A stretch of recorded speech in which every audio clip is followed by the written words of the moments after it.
You picked the wrong mother." Maya Torres whispered those 5 words as a masked man pressed a gun to her 6-year-old daughter's head.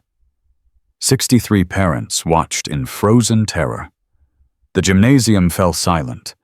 The gunman laughed, thinking he held all the power. He was wrong.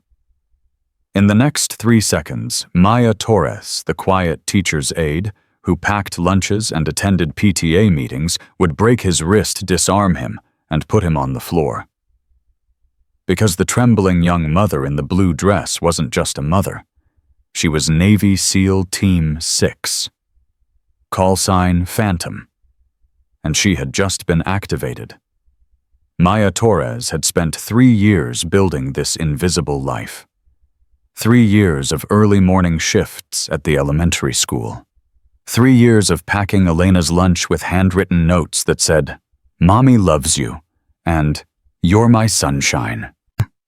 3 years of parent-teacher conferences, grocery shopping at the same store every Tuesday, and attending church on Sundays, even though she'd stopped believing in God somewhere between her 3rd deployment and her husband's funeral.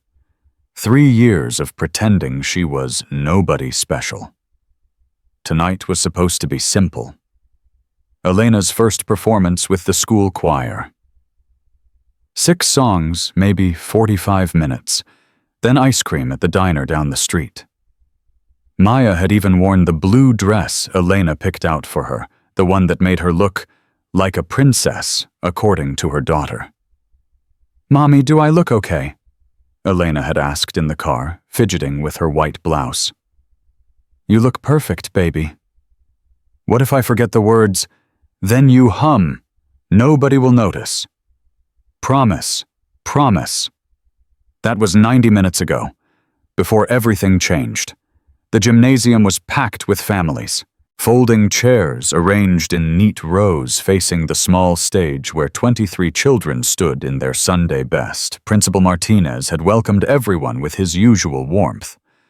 The choir director, Mrs. Patterson, raised her hands to begin the first song. Maya sat in the 3rd row from the back. Not by accident. She always chose seats near exits with clear sight lines to all entrances. Old habits. The kind that kept you alive in places most people couldn't pronounce. Elena waved from the risers, her gap-toothed smile lighting up her whole face. Maya waved back, her heart swelling with something she'd almost forgotten how to feel. Peace. Genuine, ordinary peace. Then the doors crashed open. The first man through was massive. 6'4", maybe 240, moving with the controlled aggression of someone who'd been trained to enter rooms violently. He wore black tactical gear, face covered by a balaclava assault rifle sweeping the crowd. "Nobody moves." His accent was thick. Eastern European. Russian, maybe? 3 more men followed. Same gear, same weapons, same professional efficiency. They fanned out immediately, covering all exits. The gymnasium had 3 doors. Within 4 seconds, all of them were blocked. Screams erupted. Children crying. Parents shouting. "I said, nobody moves." A father in the front row stood up anyway.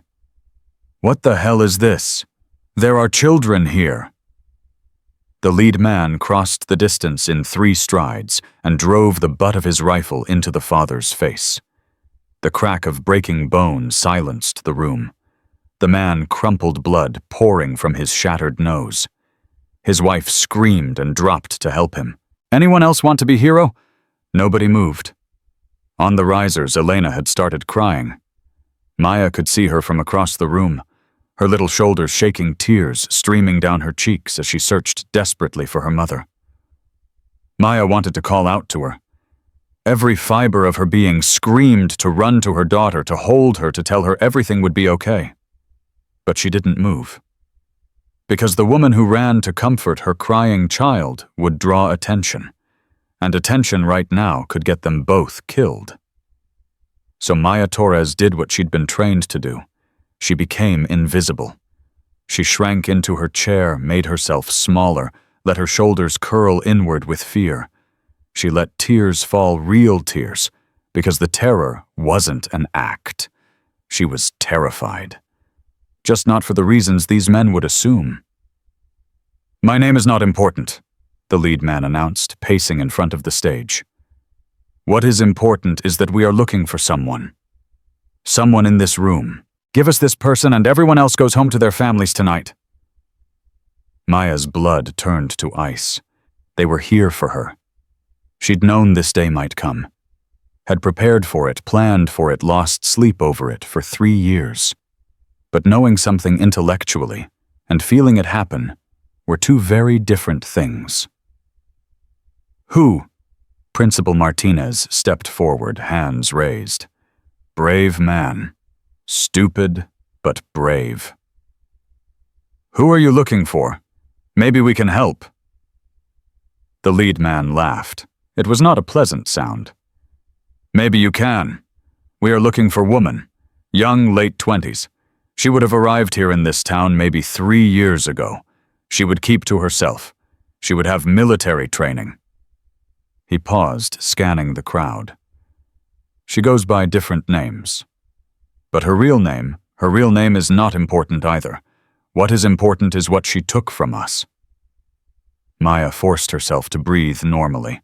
4 counts in, 4 counts hold, 4 counts out. The same breathing pattern she'd used in 100 combat situations. "I don't understand," Martinez said. "This is an elementary school. We have teachers, parents, children. Nobody here has military training." "Then you won't mind if my men check identification." It wasn't a question. The next 15 minutes were methodical and terrifying. Each of the 4 men took a section of the gymnasium. Parents were forced to stand, show ID, sit back down. Children were separated from their families and moved to the stage, watched over by one of the gunmen. Elena was among them. Maya watched her daughter being pulled away by a man with a rifle, and something inside her shifted. Not breaking, not yet, but changing. The fear was still there, but beneath it something else woke up. Something cold and patient and very, very dangerous. "You." One of the men smaller than the leader, wiry with quick eyes, stood in front of Maya. "ID." She fumbled with her purse. Her hands shook. That part wasn't acting. I'm sorry, I'm just so scared. ID, now." She handed him her driver's license. Maya Torres. Date of birth making her 28. Address on Maple Street. Everything perfectly ordinary. He examined it, compared it to her face, handed it back. "Open your purse." Maya's heart stopped. What? Your purse. Open it. Show me inside." There was nothing incriminating in her purse. No weapons, no classified documents, nothing that could identify her as anyone other than who she pretended to be. Except for one thing. A small challenge coin tucked into the inner pocket. Gold and black with an eagle and trident design. She'd kept it hidden for 3 years, unable to throw away the only reminder of who she used to be. The man dumped her purse onto the chair beside her. Wallet, keys, tissues, a pack of gum, a small notebook, Elena's emergency inhaler, and the coin glinting under the fluorescent lights. He picked it up, turned it over. His eyes widened. "Victor!" The wiry man's voice was sharp, urgent. "Victor, ty должен это увидеть." The leader crossed the room quickly. He took the coin, examined it. Maya watched his expression change from curiosity to recognition to something that looked almost like satisfaction. "Where did you get this?" He held the coin in front of her face. It was my father's. He was in the Navy. He died when I was young. Please, I don't know what any of this is about. Your father," Victor smiled. It didn't reach his eyes. This coin is not from Navy Little Mouse. This coin is from Devgru. You know what is Devgru? Maya shook her head frantically. Devgru is, how do Americans say it? SEAL Team 6. Most elite warriors in your country. He leaned closer. This coin is given only to operators. Only to those who serve. Your father was not in SEAL Team 6, was he? I don't know, he never talked about... Victor grabbed her arm and yanked her to her feet. His grip was iron bruising. Do not lie to me. This coin is new. Less than 5 years old. Manufacturing mark on bottom tells me this. Maya let herself cry harder. Please, I don't know anything. Please. Bring the child. Those 3 words changed everything. No. Maya's scream was raw, primal. No, please, not my daughter, please. The wiry man crossed to the stage where Elena stood among the other children. He grabbed her by the arm, and Elena shrieked. Mommy! Elena! Victor pulled Maya back. Listen to me very carefully, little mouse. I am going to ask you questions. For every lie my friend Dmitri will hurt your daughter. Do you understand? I'm not lying. I don't know anything. Victor nodded to Dmitri. Dmitri pulled Elena's arm behind her back. The 6-year-old screamed in pain. Stop, stop it. I'll tell you anything. Victor smiled. Good. Now we are understanding each other. Let us start again. What is your real name? Maya's mind raced. She had 2 choices. Tell the truth and confirm their suspicions, or continue lying and watch them hurt Elena. Neither was acceptable, which meant she needed a 3rd option. My name is Maya Torres, she said, her voice suddenly steadier. And I'm going to tell you everything. Victor's eyebrows rose. Good. Continue. But first I need you to let my daughter go. That is not how this works. Please, she's only 6. She doesn't know anything. She can't know anything. I've protected her from all of it. Let her go back to the other children and I'll cooperate. I swear. Victor considered this. Then he nodded to Dmitri, who released Elena. The little girl ran to her mother, sobbing. Maya caught her, held her tight, whispered in her ear. To anyone watching, it looked like a mother comforting her terrified child. It was, but it was also something else. Remember our game, baby, Maya whispered. The hiding game we practiced? Elena nodded against her shoulder. When I say thunder, you hide. You find the safest spot and you don't come out until I come get you. Okay. Okay, Mommy. I love you, sunshine. I love you too. Maya released her daughter. Go sit with Mrs. Patterson. It's okay. Everything's going to be okay. Elena hesitated, looking back at her mother with those big brown eyes that looked so much like her father's. Go, baby. Elena went. Maya turned back to Victor. The fear was still in her eyes. But beneath it, something else was waking up. Something she'd tried to bury for 3 years. Now, Victor said, your real name. If you're feeling your heart racing right now, if you're as invested in Maya and Elena's fate as I am, you're going to want to stay until the end. This story is about to take a turn that will change everything you think you know about the quiet young mother sitting in this gymnasium. My real name, Maya said slowly, is classified. Victor laughed. Classified. You think you are in movie? I think, Maya continued, her voice dropping lower, that you have no idea what you've walked into tonight. The change was subtle, but unmistakable.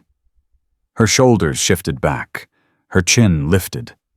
The trembling in her hands stopped completely. Dmitri noticed first. His grip on his weapon tightened. "I think," Maya said, "that you came here looking for someone. And you found her. Congratulations. But here's what you didn't factor into your mission planning." She stood up slowly. Victor's hand moved to his holstered pistol. "You brought 4 men. 4 men to find me. 4 men against 63 civilians, including 23 children. And you thought that was enough." "You are one woman," Victor said. "You are unarmed. You are nothing." Maya smiled. It was not a pleasant smile. "My call sign was Phantom," she said softly. "And I was never nothing." The gymnasium fell absolutely silent. Even the crying children seemed to sense that something had changed, something fundamental about the dynamic of power in the room. Victor's confident expression flickered. Just for a moment. Just enough for Maya to see. "Phantom," he repeated. "You expect me to believe—" "I don't expect you to believe anything. I expect you to listen. Because what happens next depends entirely on the choice you make in the next 30 seconds. "What choice?" Maya's eyes moved across the room, cataloging positions, calculating angles. Dmitri near the stage 15 feet to her right. The wiry man she'd mentally labeled him Rat by the east exit 20 feet behind her. The 4th man silent until now covering the main entrance 30 feet to her left. And Victor directly in front of her, 3 feet away. "Option 1, Maya said. "You leave, right now. Walk out those doors, get in whatever vehicle you came in, and drive away. I won't follow. I won't report. You disappear. I disappear, and everyone in this room goes home safely." And option 2. Option 2 is messier. Option 2 involves me taking that weapon from your holster, using it to neutralize your 3 men, and then spending the next several minutes making you wish you'd chosen option 1. Victor stared at her. Then he laughed. "You are bluffing." "Am I? You have no weapon. You are surrounded. Your daughter is in this room. You would not risk her safety." "You're right," Maya said. "I wouldn't risk her safety, which is why I'm giving you the chance to leave. Because if this turns into a fight, I will do things in front of these children that no child should ever see. And I really, really don't want to do that." The moment stretched. Victor's hand rested on his pistol. His eyes searched Maya's face, looking for weakness, for the bluff, for any sign that she was anything other than what she appeared to be, a young mother in a blue dress, trapped in a terrible situation. He found nothing. "You know what I think," Victor said finally. "I think you are a liar. I think you found this coin, or stole it, or someone gave it to you. I think you are nobody, a scared little mouse pretending to be lion." "Maybe," Maya said, "or maybe you're making the biggest mistake of your life." Victor drew his pistol in one smooth motion and pressed it against Maya's forehead. Gasps from the crowd. A woman screamed. Elena's voice cut through everything. "Mommy!" Maya didn't flinch. "Last chance," Victor said. "Tell me truth. Now." Maya looked at him with absolutely no fear. Her voice was calm, almost gentle. "I served 6 deployments in the most dangerous places on Earth. I have more confirmed kills than most people have birthday candles. I watched my husband die in my arms in a country I'm not allowed to name. And for the past 3 years I have done everything possible to leave that life behind to give my daughter something normal, something safe." She paused. "But you know what some monsters don't stop hunting you just because you stop hunting them. So here I am. Maya Torres, Phantom, Navy SEAL, and the woman who's going to end you if you don't lower that weapon in the next 5 seconds. Victor's finger tightened on the trigger. 5, Maya said. You are insane. 4, I will kill you. 3, you are bluffing. 2. Victor's hand trembled. For the first time, real doubt flickered in his eyes. 1.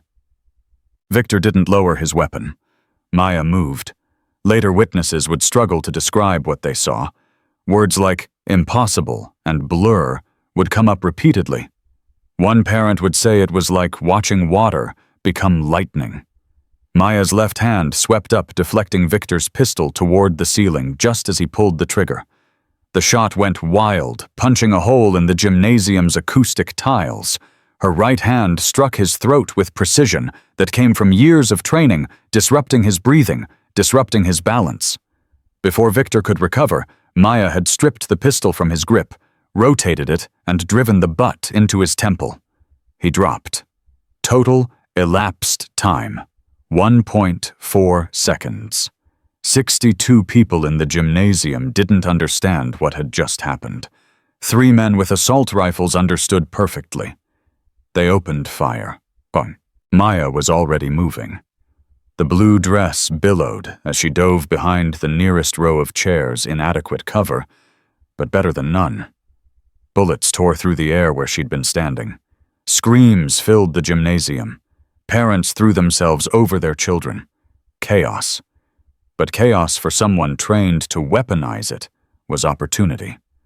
Maya emerged from behind the chairs in a low sprint, zigzagging toward the nearest threat.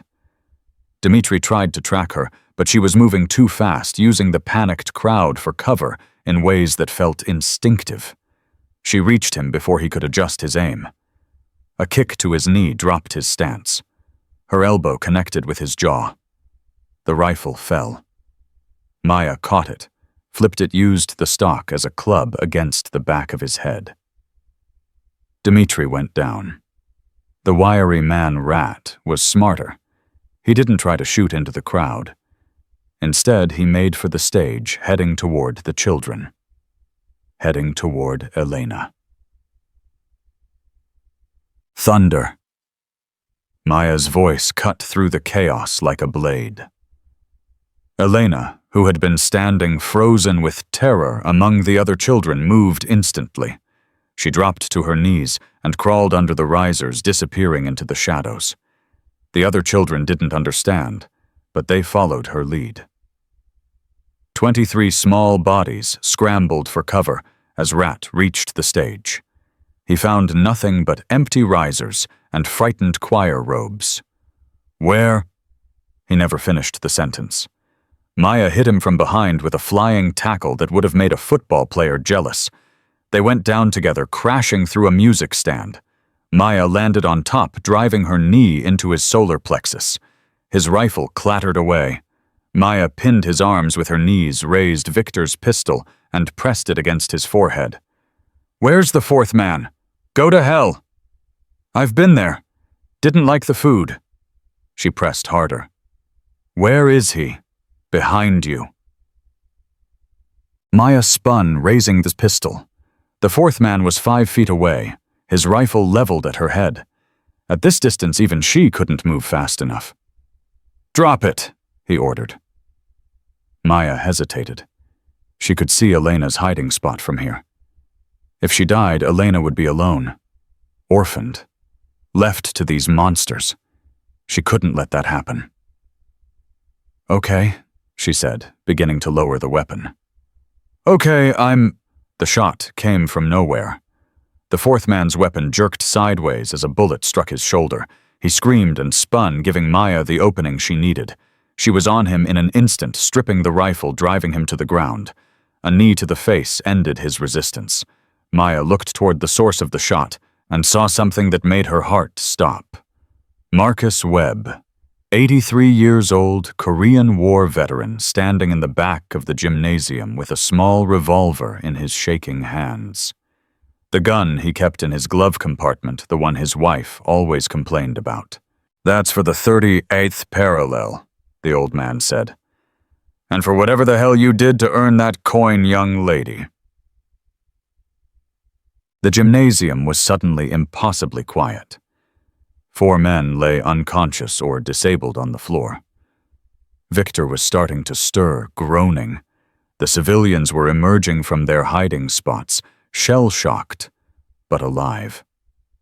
Parents reached for children. Spouses held each other. And Maya Torres stood in the center of it all, borrowed pistol still in her hand, chest, heaving blue dress torn and stained with someone else's blood. "Mommy!" Elena crawled out from under the risers. Her little face was streaked with tears, but her eyes were wide with something that wasn't quite fear. Maya dropped the pistol and ran to her daughter. "I'm here, baby. I'm here. You said thunder and I hid just like we practiced. You did so good, sunshine. So good." "Mommy," Elena's voice was small, confused. "Are you a superhero?" Maya held her daughter close, feeling the small heartbeat against her own, feeling the warmth of her body, the realness of her. "No, baby," she whispered. "I'm just a mom." But even as she said it, she knew everything had changed. The quiet life was over. The invisible woman had been seen. And somewhere in the back of the gymnasium, Victor was watching her with eyes that promised this wasn't finished. Not even close. Principal Martinez approached slowly, hands still raised. His face was pale, his voice unsteady. "Maya, who are you?" Before she could answer, the sound of approaching sirens filled the air. Blue and red lights began flashing through the gymnasium windows. Someone had called for help. Maya looked at the unconscious men, at the traumatized civilians, at her crying daughter, at the old veteran who'd saved her life with a 50-year-old revolver and an unsteady hand. She looked at the coin still lying on the floor, glinting under the harsh lights. And she thought about how long she'd run from this moment, how many names she'd used, how many towns she'd passed through, how hard she'd worked to be nobody. 3 years. 3 years of hiding. It ended tonight. "My name," she said quietly, "is Maya Torres, and I have a lot of explaining to do." The sirens grew louder. Maya counted 3, maybe 4 police vehicles approaching. Small town like Pine Ridge that was probably the entire department.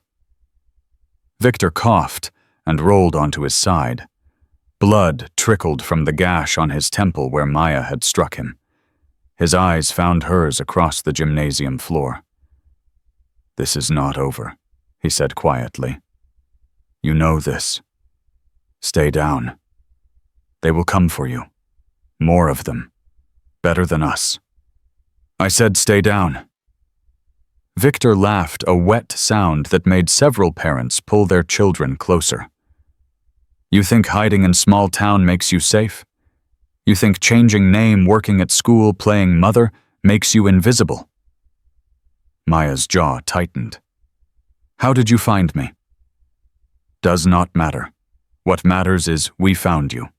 And if we found you, others will too." "Who sent you?"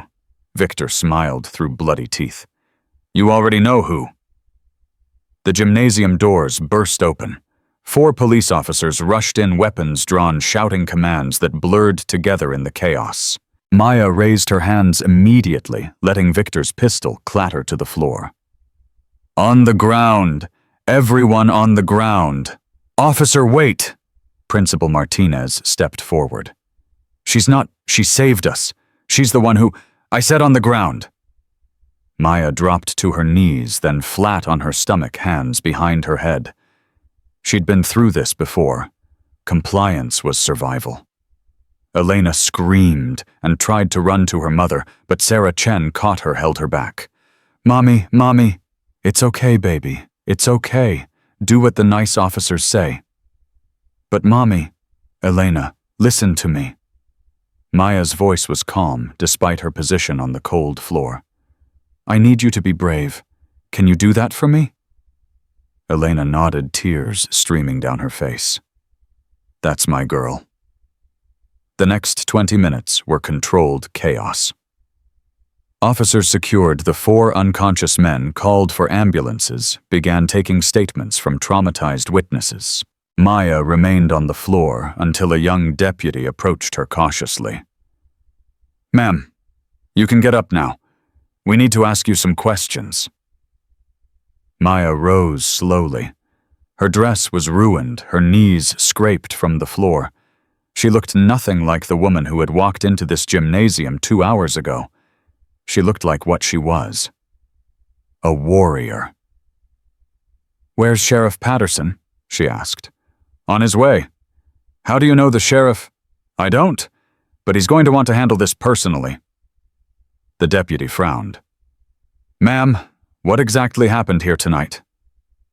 Before Maya could answer, another voice cut through the noise. I can tell you exactly what happened. Marcus Webb pushed through the crowd, still holding his revolver, which an officer immediately took from him. The old man didn't seem to notice. This young woman just saved 63 lives, single-handedly took down 4 armed men who were about to massacre everyone in this room. He pointed at Maya with a shaking finger. I don't know who she is. I don't know where she learned to fight like that. But I know what I saw. And what I saw was a goddamn hero. Murmurs rippled through the crowd. Parents who had cowered in fear looked at Maya with new eyes, some with gratitude, others with something closer to fear. Elena broke free from Sarah Chen and ran to her mother. Maya caught her, lifted her, held her so tight it was hard to tell where one ended and the other began. I was so scared, Mommy. I know, baby, I know. But you weren't scared. You weren't scared at all. Maya closed her eyes. I was terrified, Sunshine.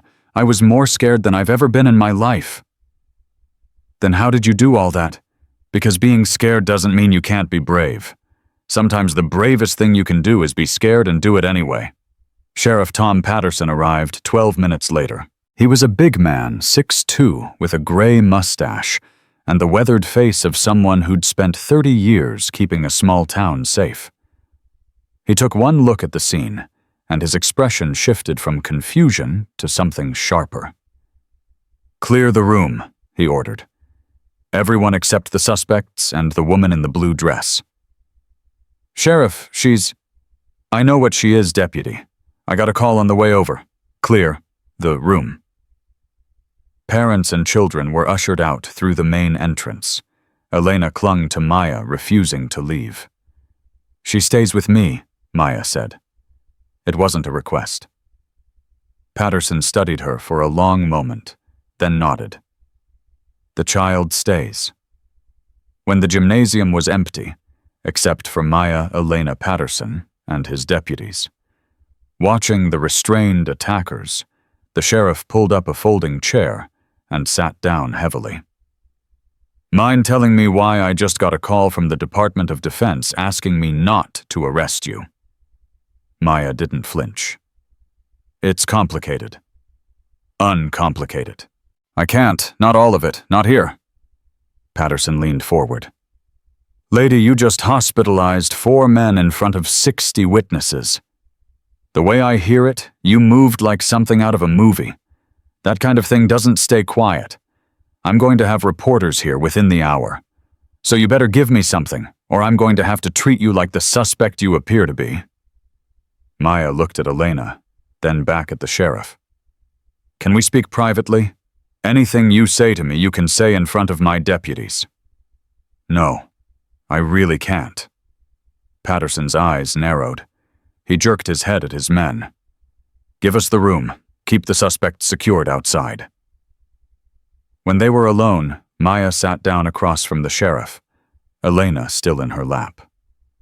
I was Navy, she said quietly. Special operations, the kind of work that doesn't get talked about in polite company.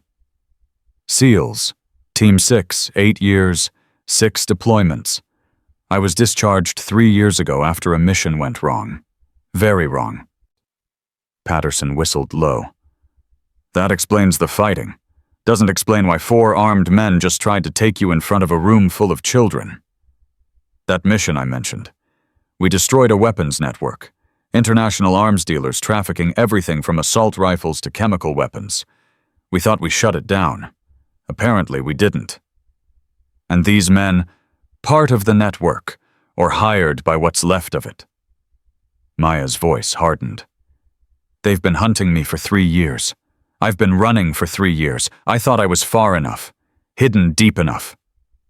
You thought wrong. Clearly. Patterson rubbed his face with both hands. What do you need from me? Time. My people are already on their way.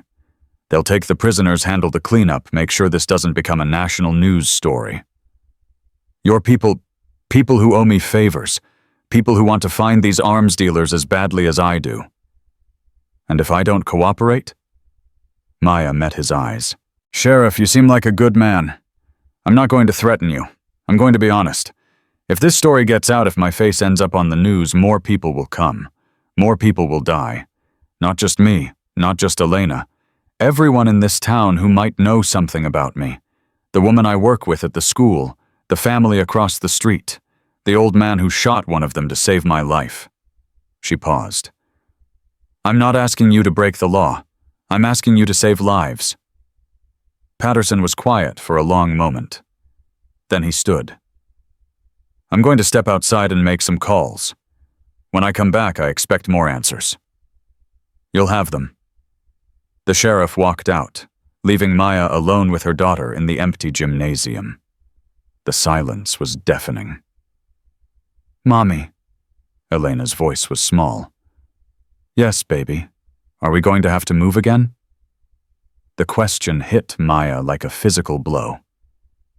Again. Elena remembered. She'd only been 3 the last time, but she remembered. I don't know, Sunshine. Maybe. I don't want to move. I like my school. I like my friends. I like our house. I know. I know you do. Can't you make the bad men go away forever? Maya closed her eyes, feeling the weight of the question. Could she? The answer was yes. She had the skills. She had the training. She had contacts in the intelligence community who would help her disappear the remaining members of the network one by one. But that would mean becoming Phantom again. That would mean leaving Elena for weeks, maybe months at a time. That would mean becoming the thing she'd sworn she'd never be again. I'm going to try, baby. I'm going to try. 45 minutes later, a black SUV pulled into the elementary school parking lot. Maya watched from the gymnasium window as a man in a dark suit stepped out. Even from a distance, she recognized him. Captain James Rodriguez, her former commanding officer. The man who'd helped fake her death and create her new identity. The man who'd promised she'd never have to fight again. He entered the gymnasium alone. He looked older than she remembered, more gray in his hair, more lines around his eyes. 3 years of stress showed on his face. Phantom. Don't call me that. Not here. Rodriguez glanced at Elena, who had fallen asleep against her mother's chest, exhausted from crying. She's gotten so big. She was 3 the last time you saw her. I remember. He paused. I'm sorry, Maya. I'm so sorry. Sorry doesn't change anything. No, it doesn't. Rodriguez sat down, keeping his voice low to avoid waking Elena. We have a problem. I noticed. Bigger than tonight. The network we thought we destroyed, it's not just back. It's evolved. New leadership, new resources, new reach. Who's running it now? Rodriguez hesitated. That's the part you're not going to like. Tell me. Alexandra Cross. Maya went very still. That's impossible. Cross died in Yemen. I saw the body. You saw a body. Turns out it wasn't hers. She was CIA. She was on our side. She was never on our side. She was the mole, Maya. She's the one who betrayed the team. She's the one who gave up our position. She's the reason... Rodriguez stopped. She's the reason Daniel is dead. Yes. Maya's husband. Elena's father. The man who'd died in her arms on a rooftop in Sana'a, while their extraction helicopter burned on the ground below. Killed by a woman she'd trusted. A woman she'd fought beside. A woman who was supposed to be a friend. Where is she now? We don't know. She went underground after Yemen, built the network back up from scratch, better than before.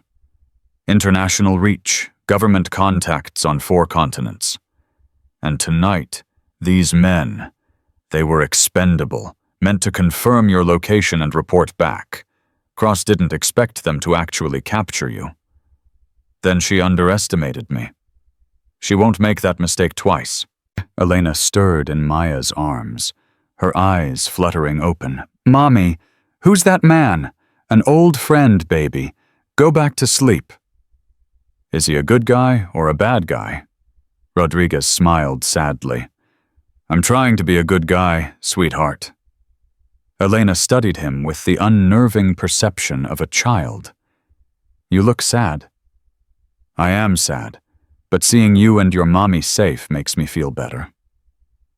Elena seemed to accept this. Her eyes closed again, and within moments she was asleep. Maya looked at Rodriguez. What do you want from me? I want to keep you safe. I want to keep her safe. He nodded at Elena. I have resources. I can relocate you again deeper this time. New name, new town, new life. And run forever. Keep looking over my shoulder until Elena's old enough to understand that her entire life has been a lie. The alternative is worse. The alternative is fighting back. Rodriguez shook his head. You're one person, Maya. The network has hundreds of operatives, billions of dollars in resources connections to governments and intelligence agencies worldwide. You can't fight that alone. Then I won't fight alone. What do you mean? Maya stood carefully adjusting Elena's sleeping form. After Yemen, after Daniel, I thought the team was dead. I mourned them. I moved on. But 3 weeks ago, a man named Blake Carter told me something interesting. Rodriguez's expression shifted. What did he tell you? He told me he saw Kai Vandal in Syria in 2022, very much alive. Very much working off the books. Maya. Are they alive, James? Is my team alive? Rodriguez said nothing. Answer me. I can't. You owe me. Maya's voice rose, then dropped again as Elena stirred. You owe me the truth. After everything I gave, after everything I lost. Are they alive? The silence stretched between them. Finally, Rodriguez spoke. Yes. Maya felt the word like a punch to the chest. All of them. 4 of the 6. Jackson Morrison, Amara Okonkwo, Marcus Huang, Diego Ramirez. And they let me think they were dead for 3 years. It wasn't their choice. After Yemen, the whole unit was burned. Assets compromised, identities exposed. The only way to protect everyone was to make the world think you were all dead. But I wasn't. I got out. You were injured, discharged. You had Elena to think about. The others... Rodriguez paused. The others had nothing left but the fight. Where are they now? Scattered, living under assumed names like you, but still connected, still working together when necessary. Doing what? Whatever needs to be done, Off the books, no oversight, no rules. Maya processed this. Her team, her family, the people she'd trained with, fought with, bled with. Alive, working in the shadows. And they'd never told her. I need to see them. Maya, I don't think that's... I wasn't asking permission. Rodriguez studied her face. Whatever he saw there made him reach into his pocket and pull out a phone. This has one number programmed. When you call it, someone will answer. They'll tell you where to meet.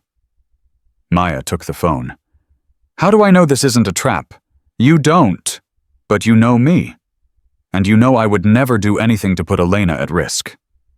3 years ago, I would have believed that without question. Now, Maya shook her head. I don't trust anyone anymore. That's probably wise. Rodriguez stood. The prisoners are being transported to a federal facility. The witnesses have been asked to sign NDAs. Sheriff Patterson is cooperating. As far as the public knows, tonight was an attempted robbery that was foiled by an off-duty security guard. And the people who were there, the parents who saw what I did, people believe what they want to believe. By tomorrow, the story will already be changing. By next week, half of them will convince themselves they didn't see what they saw. And the other half, Rodriguez smiled grimly, the other half will spend the rest of their lives wondering who you really are. But they'll never know for sure. And uncertainty is safer than truth. He walked toward the door, then paused. Maya, whatever you decide to do next, be careful. Cross isn't like the enemies you've faced before. She's not driven by ideology or profit. She's driven by something more dangerous. What? Revenge. She blames you personally for destroying her original network, for killing people she cared about. This isn't just business for her. It's personal. Then we have something in common. Rodriguez left without another word. Maya stood alone in the empty gymnasium, her sleeping daughter in her arms, the weight of the world on her shoulders. She looked at the phone in her hand. One call, one number, one choice that would change everything. She could run, disappear again, find another small town, another invisible life, another few years of borrowed peace. Or she could fight. Find her team. Find Cross. End this once and for all. Elena murmured in her sleep. Mommy, stay. Maya kissed her daughter's forehead. I'm not going anywhere, baby. I promise. But even as she said the words, she knew they might not be true. Because the woman who had killed her husband was still out there. Still hunting. Still winning. And Maya Torres had never been very good at letting the bad guys win. Maya made the call at 3:47 a.m. Elena was finally asleep in her own bed, exhausted from the terror of the night. Marcus Webb had insisted on standing guard outside their apartment, his old revolver reloaded and ready. Maya had tried to argue, but the 83-year-old veteran was stubborn. I didn't survive Korea to let some Russian thugs hurt a child, he'd said. You do what you need to do. I'll keep watch. So Maya sat alone in her kitchen, staring at the phone Rodriguez had given her. One number. One call. One choice. She pressed dial. 3 rings. Then a voice she hadn't heard in 3 years. Phantom. Maya's throat tightened. Bear. Jackson Morrison. Call sign Bear. 6'5", 260 pounds of muscle and loyalty. The man who'd carried her 3 miles through hostile territory after an IED took out their vehicle. The man she'd thought was dead. Jesus Christ. His voice cracked. Maya, it's really you. You're alive. So are you. Rodriguez told us, but I didn't. I couldn't. 3 years, Jackson. 3 years I thought you were all dead. I know. God, I know. We wanted to tell you. Every day we wanted to reach out. But orders were, screw orders. You were my family. Silence on the line. Then, we still are. Maya closed her eyes. Where are you? Closer than you think. We all are. When Rodriguez called, we mobilized immediately. Amara's 40 minutes south of your position. Marcus is in Denver. Diego's been running a clinic 2 towns over for the past 6 months. Diego's been that close this whole time. We take turns. Someone's always within striking distance of you and Elena, just in case. The revelation hit Maya like a wave. You've been watching us, protecting you. There's a difference. I didn't need protection. Tonight suggests otherwise. Maya wanted to argue, but she couldn't. He was right. Without Marcus Webb's intervention, without that lucky shot from an old man's shaking hands, she might not have survived. We need to meet, she said. Already arranged. There's a cabin off Highway 9 about 20 miles north of Pine Ridge. Belonged to one of Diego's patients who died last year. No connection to any of us.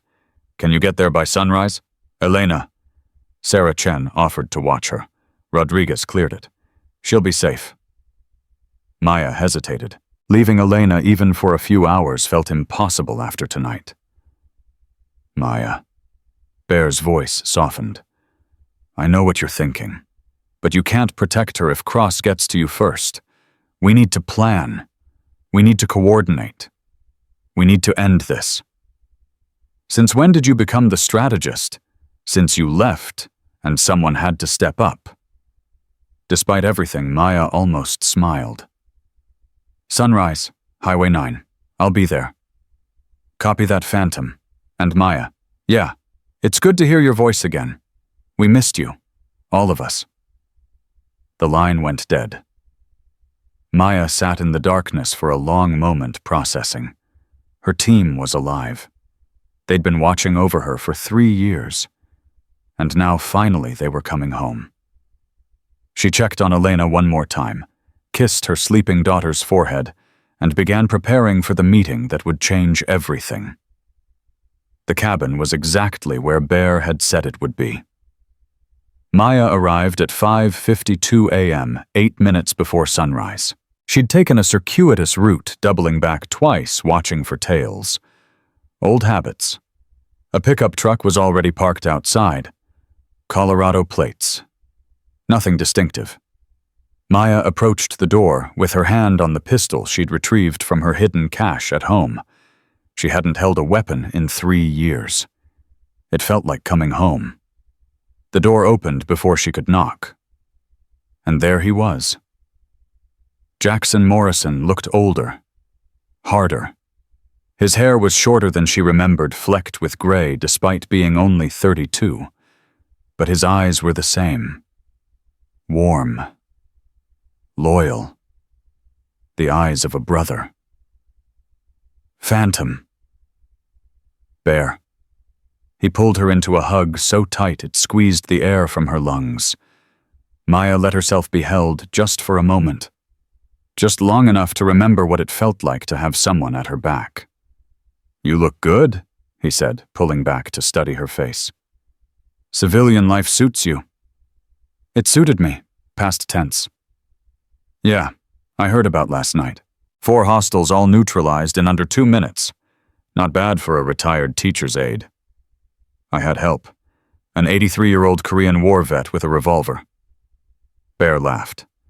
That's the most SEAL thing I've ever heard. Come on. The others are inside.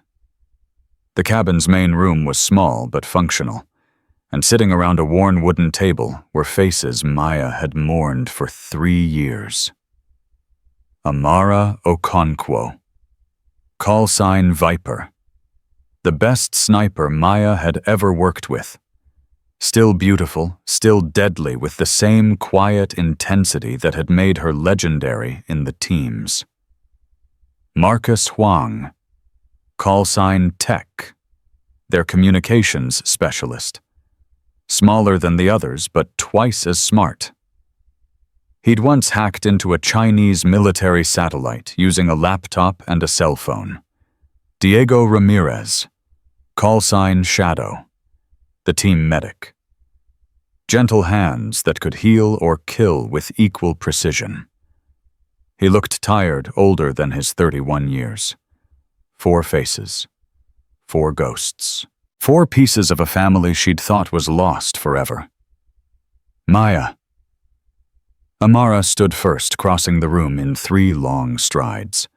Her hug was different from Bear's shorter, fiercer, communicating everything without words. We thought we'd never see you again. The feeling was mutual. Marcus was next, adjusting his glasses nervously before pulling her into an awkward embrace. I monitored your location every day, every single day. Wanted to make sure you were okay. Stalker. Guardian. There's a difference. Diego hung back, waiting until the others had finished. When he finally approached, his eyes were wet. Elena looks just like Daniel, he said quietly. I've watched her grow up from a distance. She has his smile. Maya's throat tightened. She has his stubbornness, too. That she gets from you. They stood in silence for a moment, the weight of 3 years and 1 dead man hanging between them. Then Diego hugged her, and Maya felt something release in her chest, something she'd been holding on to since Yemen. Okay, Bear said, breaking the moment with his usual practicality. We've got a lot to discuss and not much time. Maya, take a seat. We need to bring you up to speed. They gathered around the table. Tech pulled out a laptop, fingers flying across the keyboard. Alexandra Cross, he said, projecting an image onto the wall. Former CIA operations officer, recruited out of Yale, fast-tracked through the agency assigned to Special Activities Division in 2015. Officially died in the Yemen operation in 2022. Maya stared at the photo. Cross was attractive, mid-30s, with short dark hair and intelligent eyes. The face of a traitor. She was the mole, Maya said. She's the reason Daniel died. She's the reason a lot of people died, Viper added. After Yemen, she went underground, rebuilt the weapons network from scratch, better than before. How much better? Tech pulled up more data. The original network moved maybe $200 million in arms annually. Cross's operation. We're looking at $2 billion, maybe more. She's got buyers on every continent, sellers in every conflict zone, government contacts that go all the way to the top. And she's hunting me because you destroyed her once, Bear said. And she's afraid you'll do it again. She should be afraid. That's what we're counting on. Viper leaned forward. Here's what we know. Cross has a meeting scheduled in 72 hours. Denver. She's finalizing a deal that'll put advanced weapons systems in the hands of a Central African militia. We're talking drones-guided missiles, the kind of hardware that could destabilize an entire region. How do you know this? Because I've spent 18 months working my way into her organization, Diego said quietly. She thinks I'm a corrupt doctor, looking to make money selling medical supplies to conflict zones. I've been feeding us intel ever since. Maya stared at him. You've been undercover for 18 months. Someone had to get close to her. You could have been killed. So could you. Every day for 3 years. At least I knew what I was walking into. The weight of what they'd done for her, what they'd risked, settled over Maya like a blanket. 3 years of thinking she was alone. 3 years of thinking she was the only one carrying this burden. And the whole time her team had been fighting the same war from different angles. What's the plan? She asked. Bear pulled out a map. The meeting is at a warehouse in the industrial district. Cross will be there personally. She always handles the big deals herself. Diego will be inside as part of her security detail. Viper will be on overwatch covering the exits. Tech will handle communications and electronic warfare. And us, you and me go in through the front door. That's suicide. That's the point. Cross is obsessed with you. If she knows you're coming for her, she won't run. She'll stay and fight. You want to use me as bait. I want to use you as a weapon. There's a difference. Maya studied the map, her tactical mind already analyzing approaches, calculating risks. What about Elena? Sarah Chen has agreed to take her out of state until this is over. Rodriguez is arranging protective custody through channels that Cross can't trace. I don't like putting her in someone else's hands. Neither do we. But you can't fight a war and protect a child at the same time. You know that. Maya did know. That was the whole reason she'd left the teams in the first place. But leaving had just postponed the inevitable. The war had found her anyway. If anything happens to her, nothing will happen to her, Viper said firmly. I've personally vetted every person who'll be within a mile of that child. Anyone tries to touch her, they die. Simple as that.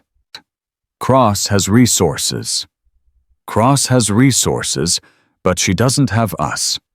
And she definitely doesn't have a mother who just took down 4 of her men with her bare hands in front of 60 witnesses. Viper's eyes met Maya's.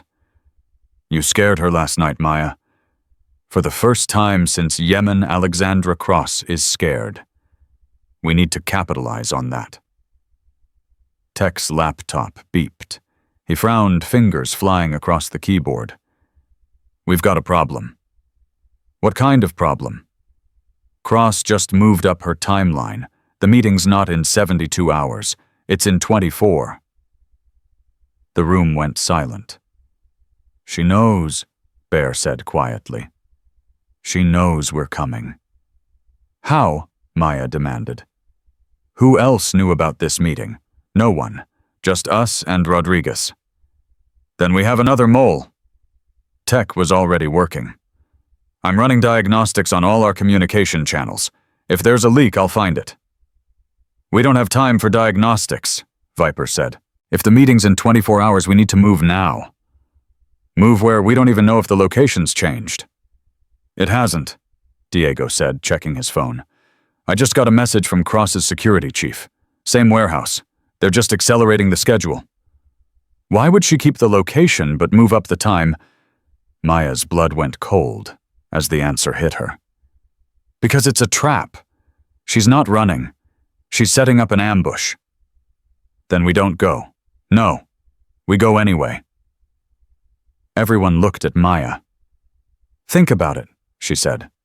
Cross expects us to figure out it's a trap. She expects us to back off, regroup, try again later. That's what professionals would do. That's what the old Ghost unit would have done. So what do we do instead? We spring the trap, on our terms. Bear shook his head. That's insane. That's unpredictable. And right now, unpredictable is the only advantage we have. The team exchanged looks. 3 years ago, they would have followed Maya into hell without question. But 3 years was a long time. They'd grown. Changed. Become their own leaders. She's right, Viper said finally. Cross is expecting us to be smart. Let's be crazy instead. Define crazy, Tech said nervously. We go in loud, no stealth, no subtlety. We make so much noise that Cross has to respond. While she's dealing with us, Diego gets her alone. And then we end this, one way or another. Diego spoke up for the first time in minutes. There's something else you should know. Something I've been waiting to confirm before telling you. What? Cross has been talking about a special project, something she's been working on for months. She calls it Phoenix. What is it? I don't know the details, but I know it involves children. She's been recruiting kids from conflict zones, orphans mostly, training them for something. Maya's hands clenched into fists. Training them for what? That's what I've been trying to find out. But whatever it is, it's happening soon. The deal in Denver, it's connected. The weapons she's selling aren't for a militia. They're for Phoenix. The revelation hung in the air like poison gas. She's building a child army. Bear said the words, tasting like ash. Or something worse, Tech added. Child soldiers are one thing. But Cross doesn't think small. Whatever Phoenix is, it's bigger than just fighters. Maya stood abruptly, her chair scraping against the floor. 3 years of running. 3 years of hiding. 3 years of telling herself that Elena was all that mattered, that the world's problems weren't her responsibility anymore. But children like Elena, being turned into weapons by a woman who had already taken everything from her. "I'm in," Maya said. "Whatever the plan is, whatever the risks, I'm in." "Maya, she killed my husband. She's been hunting my daughter. And now she's trafficking children for God knows what purpose." Maya's voice was steady, but her eyes burned with something that made even Bear take a step back. "This ends. In 24 hours. This ends." Viper smiled grimly. "There's the Phantom, I remember." "Phantom died in Yemen," Maya said. "But she's about to come back. And she's bringing hell with her." Her phone buzzed. "Unknown number." Maya answered. "Who is this?"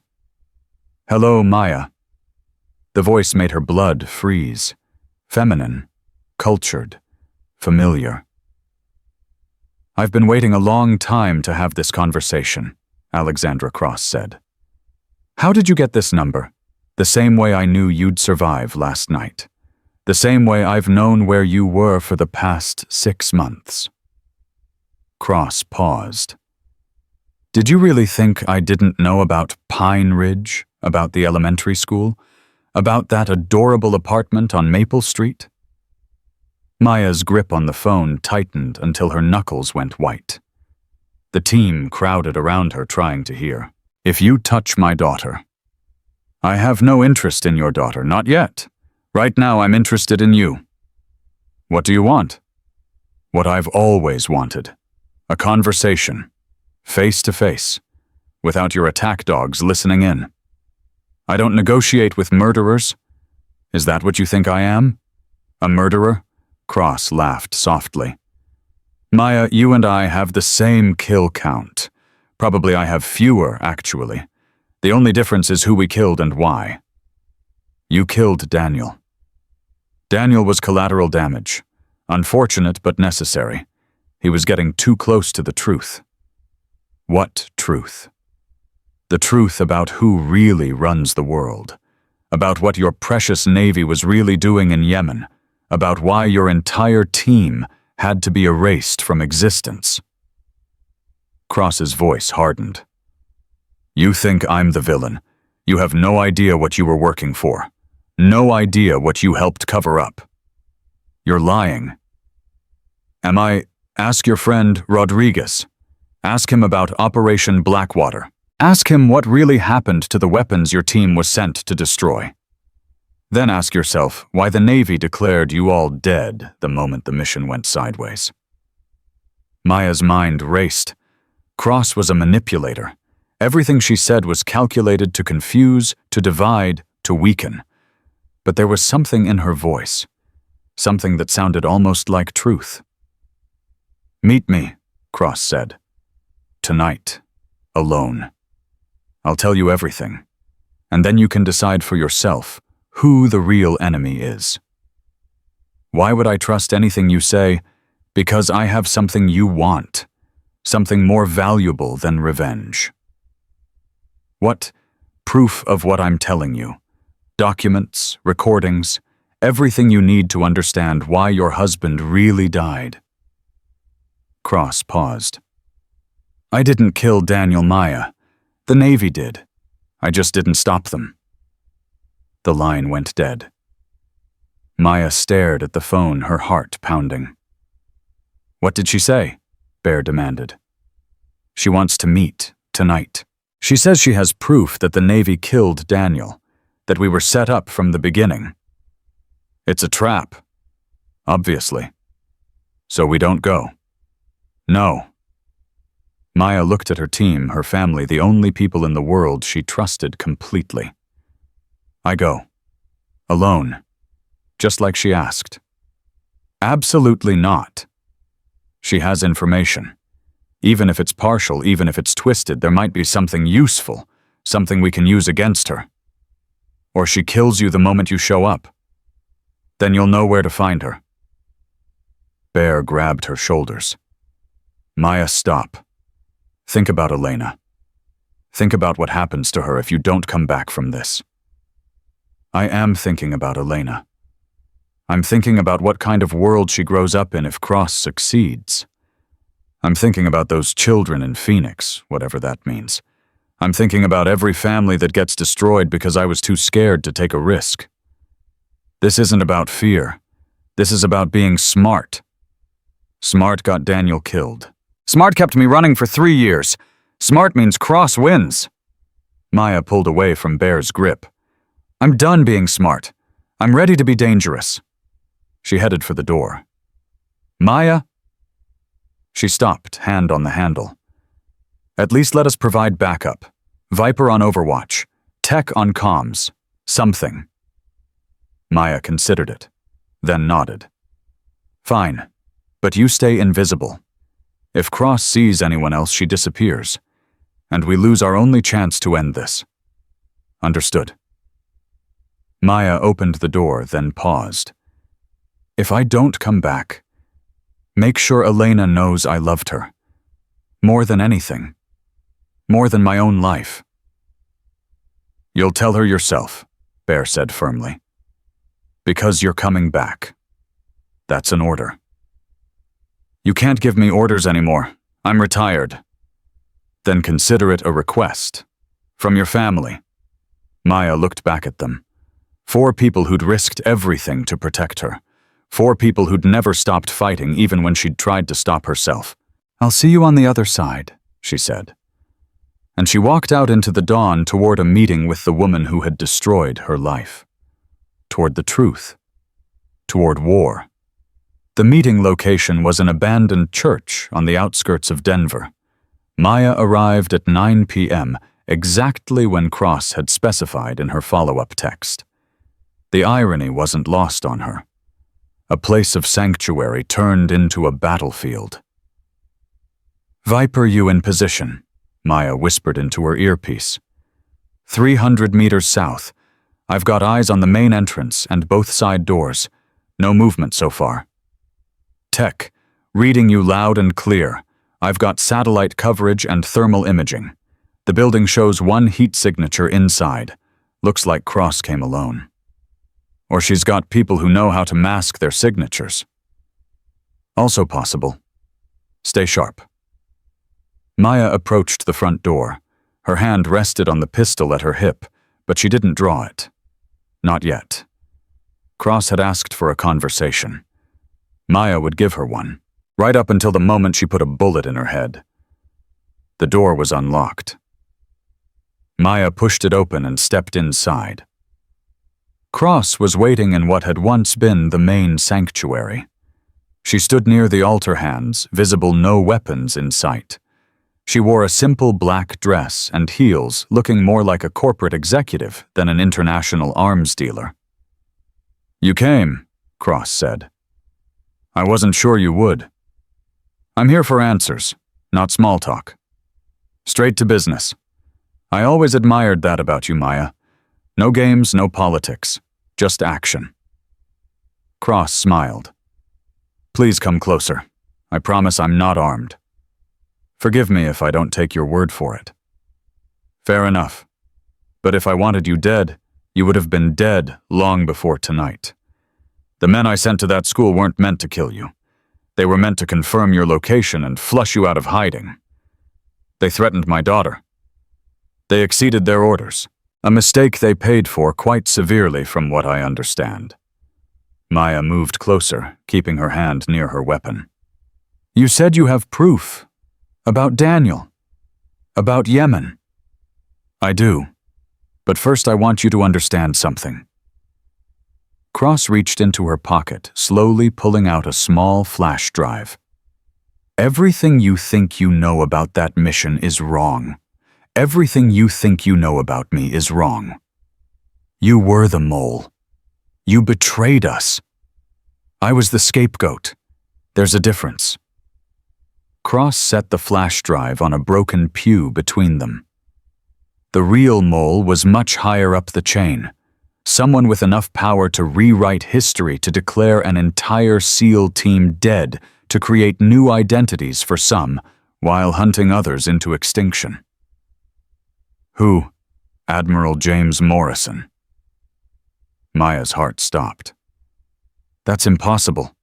Morrison was our commanding officer. He authorized every mission we ever ran. Exactly. He knew every detail of every operation. He knew where your team would be when you would be there, and what you were carrying. Cross's eyes never left Maya's. The weapons you were sent to destroy in Yemen. They were never meant to be destroyed. They were meant to be redirected, sold to the highest bidder through a network Morrison had been building for years. You're lying. Am I? Think about it, Maya. Think about how the ambush happened. Think about how the enemy knew exactly where your extraction point would be. Think about how Daniel died. Maya's hands were shaking now, not from fear, from rage. Daniel died because someone leaked our position. Daniel died because he figured out the truth. 2 days before the mission, he came to me with evidence. Bank transfers, encrypted communications shell companies. He was going to expose Morrison to the Joint Chiefs.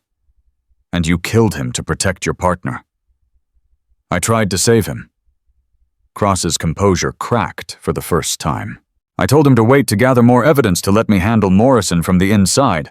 But Daniel was like you, impatient, righteous. He confronted Morrison directly.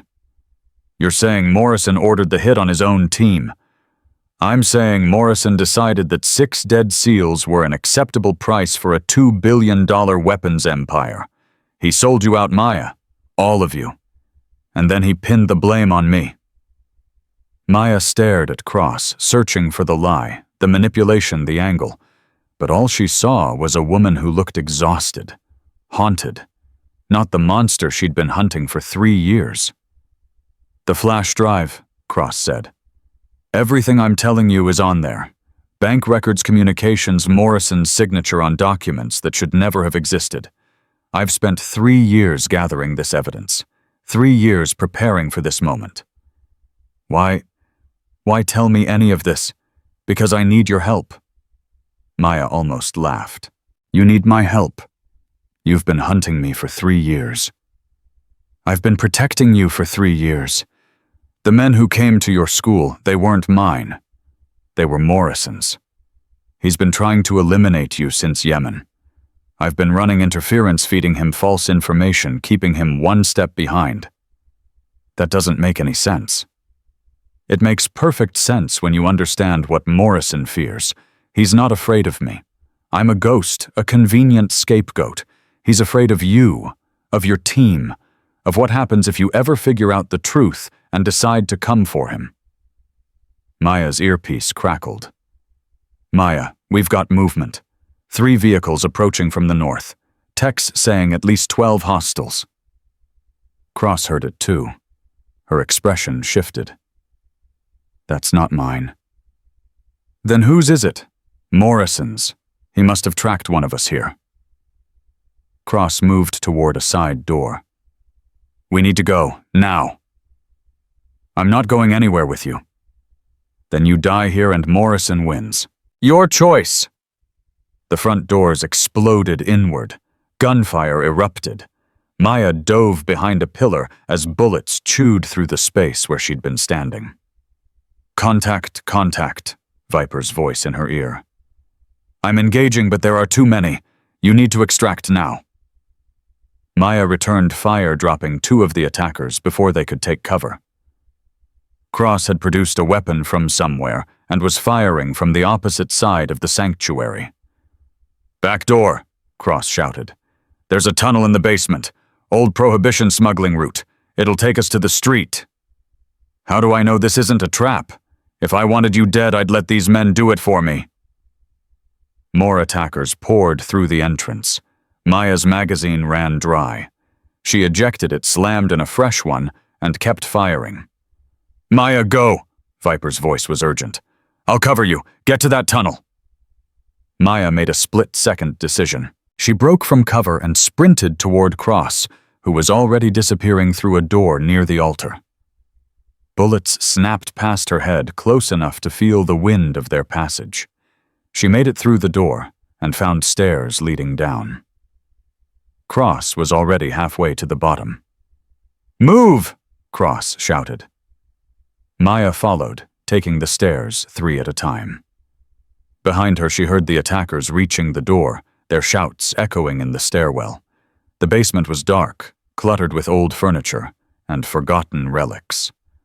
Cross moved with practiced efficiency, navigating to a section of wall that looked no different from the rest. She pressed something, and a panel slid open, revealing a narrow tunnel. After you, Maya said, pistol trained on Cross's back. Smart girl. Cross ducked into the tunnel.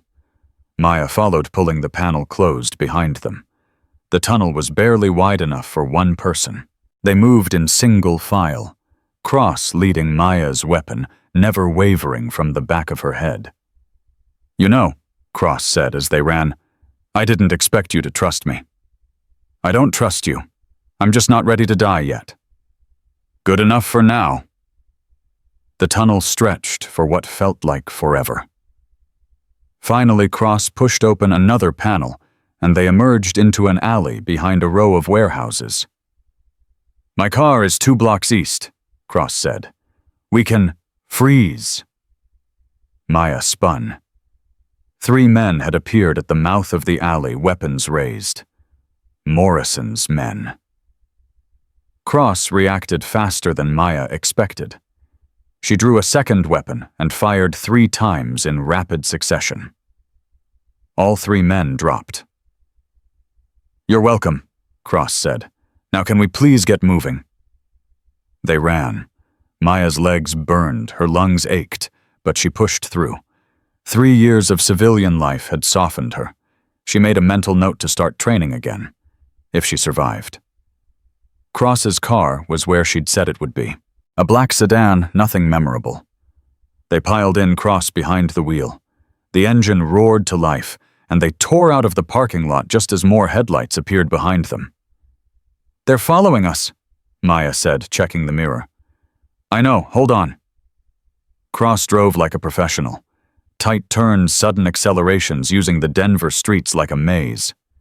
Maya watched their pursuers fall back one by one, unable to match Cross's skill. Where did you learn to drive like this? Same place you learned to shoot like that. The agency has excellent training programs. They drove in tense silence for several minutes. Finally, Cross pulled into an underground parking structure and cut the engine. We need to talk, she said. Really talk, without bullets flying. Start with Morrison. If he's really the mole, why is he still in power? Because he's brilliant. Because he covered his tracks perfectly. Because the evidence Daniel found was destroyed in the Yemen explosion. I've spent 3 years reconstructing it piece by piece. And what do you want me to do about it? I want you to help me take him down. Not just expose him, destroy him. His network, his assets, his power, all of it. Why me? You've got resources. You've got contacts. You don't need a retired SEAL playing teacher's aide. I need someone he's afraid of. And whether you believe it or not, Admiral James Morrison is terrified of you, Maya. He's terrified of what you represent. What do I represent? The truth. You're the only person alive who was in that room when Daniel figured it out. You're the only person who can confirm what really happened, and you're the only person with enough credibility to make the world believe it. Maya's earpiece crackled. Maya, do you copy? We lost your signal in the tunnel. Are you okay? She pressed the transmit button. I'm okay. I'm with Cross. Stand down and regroup. I'll contact you soon. Maya, you can't trust her. I know, but I need to hear what she has to say. Give me 2 hours. If you don't hear from me by midnight, assume the worst and proceed without me. Static. Then Bear's voice tight with frustration. Copy that. 2 hours. Don't make me come find you.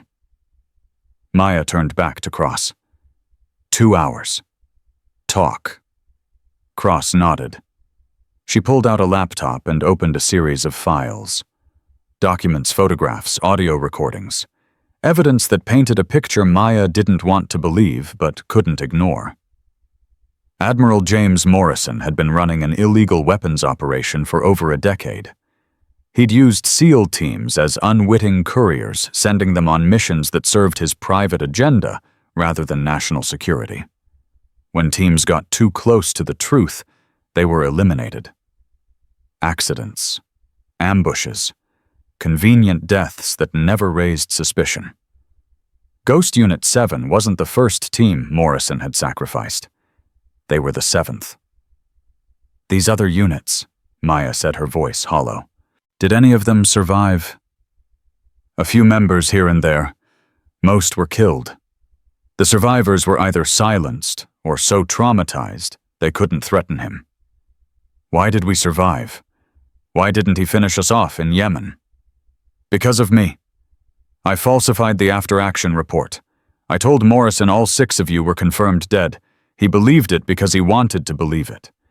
Cleaning up loose ends is expensive and risky. So you saved us. I bought you time. But Morrison's been getting suspicious. That's why he sent those men to the school. He needed to confirm you were still alive before ordering a proper hit. Maya stared at the evidence on the laptop screen. 3 years of her life had been built on a lie. She'd blamed Cross for Daniel's death. She'd blamed herself for not being good enough, fast enough, smart enough to save him. But the real killer was still out there. Still in power. Still wearing the uniform of an American hero. The flash drive I gave you, Cross said. It has everything. Enough to bring Morrison down, enough to expose the entire operation. But I can't do it alone. I'm a ghost. Remember, nobody will believe me. But you're different. You're a decorated veteran with a spotless record. If you come forward with this evidence, they'll have to listen. And what happens to you? I disappear. Again, it's what I'm good at. After everything you've done, the weapons you've sold the people who died because of your network. Cross's expression hardened. My network keeps weapons out of Morrison's hands. Every deal I've made has been to undercut his operation, to starve his supply chain, to make him weaker. I'm not a saint, Maya. I've done terrible things, but I've done them in service of destroying him.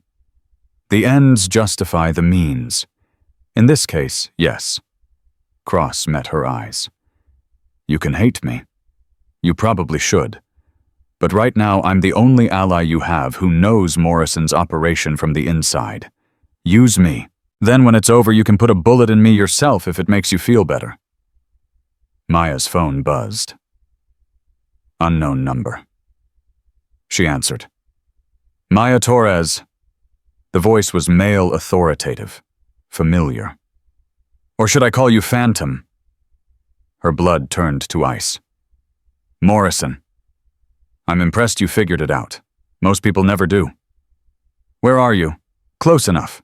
I wanted to call and offer you a deal before this gets any messier than it already is.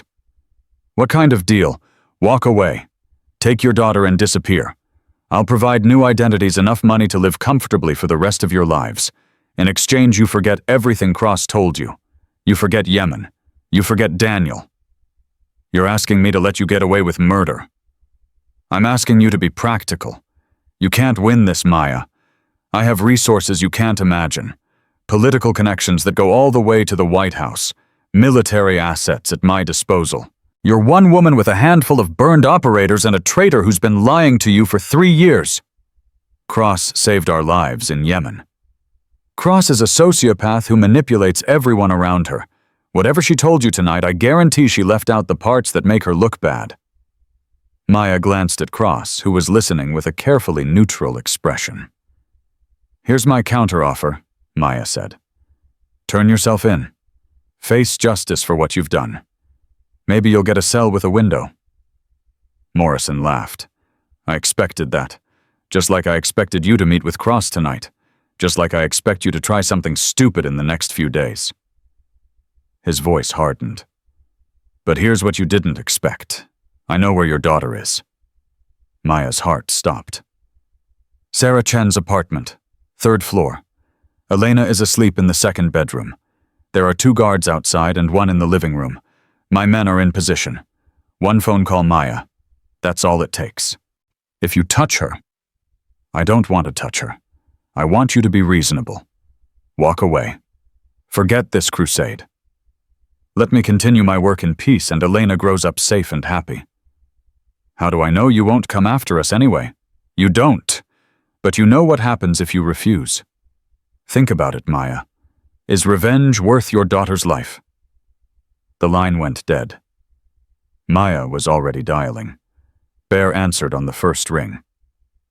Morrison knows where Elena is. Chen's apartment. He has men in position. We're on our way. ETA 15 minutes. Make it 10. She turned to Cross. You're driving. They tore out of the parking structure, Cross pushing the sedan to its limits. Maya's mind raced, calculating scenarios, trying to find an angle that didn't end with Elena in a body bag. He's bluffing, Cross said. Morrison doesn't kill children. It's bad for business. You don't know that. I know him better than anyone. He uses threats to control people. He rarely follows through. Rarely isn't never. Cross didn't have an answer for that. Maya's phone buzzed again. Text from Tech. Accessing Chen's building security. Thermal shows 3 hostiles, plus 2 friendlies inside. Elena appears to be sleeping. Thank God. She was still alive. Another text, Bear and Viper approaching from the north. Diego coming from the south. We'll hit them simultaneously. Maya typed back, I'm 10 minutes out. Don't engage until I arrive. Negative, no time. Morrison could give the order any second. We move in 5. Maya wanted to argue, but she knew Bear was right. Every second of delay was a second Morrison could use to hurt Elena. Drive faster, she told Cross. They covered the distance in 8 minutes. Maya was out of the car before it fully stopped sprinting toward the apartment building. She could hear gunfire from inside. She was too late. The assault had already begun. She burst through the front door to find chaos. 2 of Morrison's men were down in the lobby. A third was exchanging fire with someone on the stairs. Maya put 2 rounds in his back and kept moving. 2nd floor. More gunfire. She found Diego crouched behind a wall, bleeding from a wound in his shoulder. Elena. Bear and Viper went up. I'm covering the rear. How bad are you hit? I'll live. Go. Maya took the stairs 3 at a time. 3rd floor. The door to Chen's apartment was open, hanging off its hinges. She went through low and fast, weapon up. Sarah Chen was on the floor, unconscious but breathing. One of Morrison's men lay dead beside her Viper's knife, still buried in his throat. Another was zip-tied in the corner, Bear standing over him with a pistol to his head. Where's Elena? Bear pointed toward the bedroom. Maya ran. Elena was huddled in the corner, arms wrapped around her knees, tears streaming down her face. But she was alive. She was whole. She was okay. Mommy. Maya dropped to her knees and pulled her daughter into her arms. She held her so tight it hurt, feeling the small body shake with sobs against her chest. I've got you, baby. I've got you. You're safe now. The bad men came. They had guns. Miss Sarah tried to fight them, but shh, it's over. They can't hurt you anymore. I was so scared, Mommy. I thought you weren't coming. I will always come for you, Elena. Always. No matter what. Do you understand? Elena nodded against her shoulder. I love you, Mommy. I love you too, Sunshine. More than anything in the whole world. Maya looked up to find Cross standing in the doorway, watching with an expression Maya couldn't read. "Morrison made a mistake," Cross said quietly. "He threatened a mother's child. There's no recovering from that." "No," Maya agreed, her voice cold as Arctic ice. "There isn't." She stood lifting Elena with her. The little girl clung to her neck, still trembling. "What happens now?" Bear asked. Maya looked at her team, at Cross, at her daughter, who had been through more in 6 years than most people experienced in a lifetime. "Now," Maya said, "we go to war. 24 hours. That was all the time they had." Maya stood in the safe house Cross had arranged, watching Elena sleep on a small cot. The little girl had finally stopped crying, exhaustion winning over terror. Her small hand clutched the stuffed rabbit she'd had since birth, the one Daniel had bought before she was even born. "She's strong," Cross said from the doorway, "like her mother. She shouldn't have to be strong. She should be worried about homework and playground games, not men with guns trying to kidnap her. After tonight, she won't have to worry anymore." Maya turned to face Cross. "You really believe that—" "I believe Morrison made his last mistake when he threatened her. A man who threatens children has already lost. He just doesn't know it yet." In the main room, the team was preparing. Bear was checking weapons, laying them out with military precision.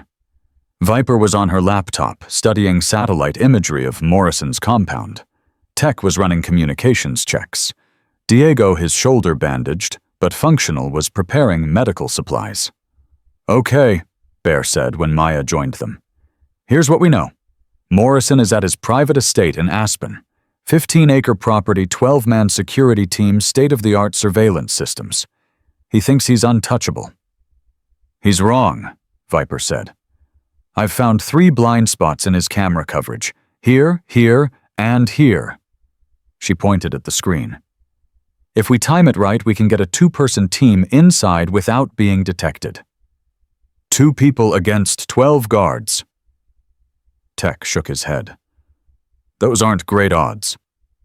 "They won't have to fight 12 guards," Cross said, stepping forward. "I still have contacts inside Morrison's organization. People who are loyal to me, not him. I can get at least half his security team to stand down when the time comes." "You expect us to trust your people?" Bear's voice was skeptical. "I expect you to trust math. 6 guards are easier to handle than 12. Maya studied the layout on the screen. "What about Morrison himself? Is he likely to run?" "No." Cross was certain. "His ego won't let him. He'll stay and fight because he believes he's smarter than everyone else. He believes he's already won." "Then let's prove him wrong." The plan came together over the next few hours. Viper would provide overwatch from a ridge overlooking the property.